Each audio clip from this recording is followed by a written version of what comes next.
శుభాకాంక్షలు.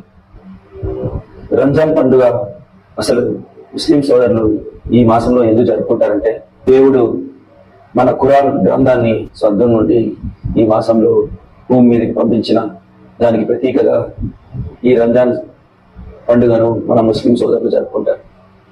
మనం గమనించినట్లయితే 30 రోజుల పాటు మన ముస్లిం సోదరులందరూ ఈ దీక్షను చాలా కఠినమైన నియమాలతో ఆ అల్లాను ప్రార్థించడం, ఈ ప్రపంచంలో శాంతి సౌభ్రత్వం కలగాలని ప్రార్థించడం చాలా శుభసూచకం. జనసేన పార్టీ అనేది మతాల ప్రస్తావన లేని రాజకీయ విధానం చేస్తుంది. కాబట్టి మా జనసేన పార్టీ వెంకటగిరి నియోజకవర్గం తరఫున ప్రతి ఒక్క ముస్లిం సోదరులకు రంజాన్ శుభాకాంక్షలు. అలాగే ముస్లిం సోదరులారా, రాబోయే 2024 ఎలక్షన్స్ లో ఒక మంచి ప్రభుత్వానికి మీరు అండగా ఉండాలని మనస్ఫూర్తిగా కోరుకుంటూ, జై జనసేన, జై.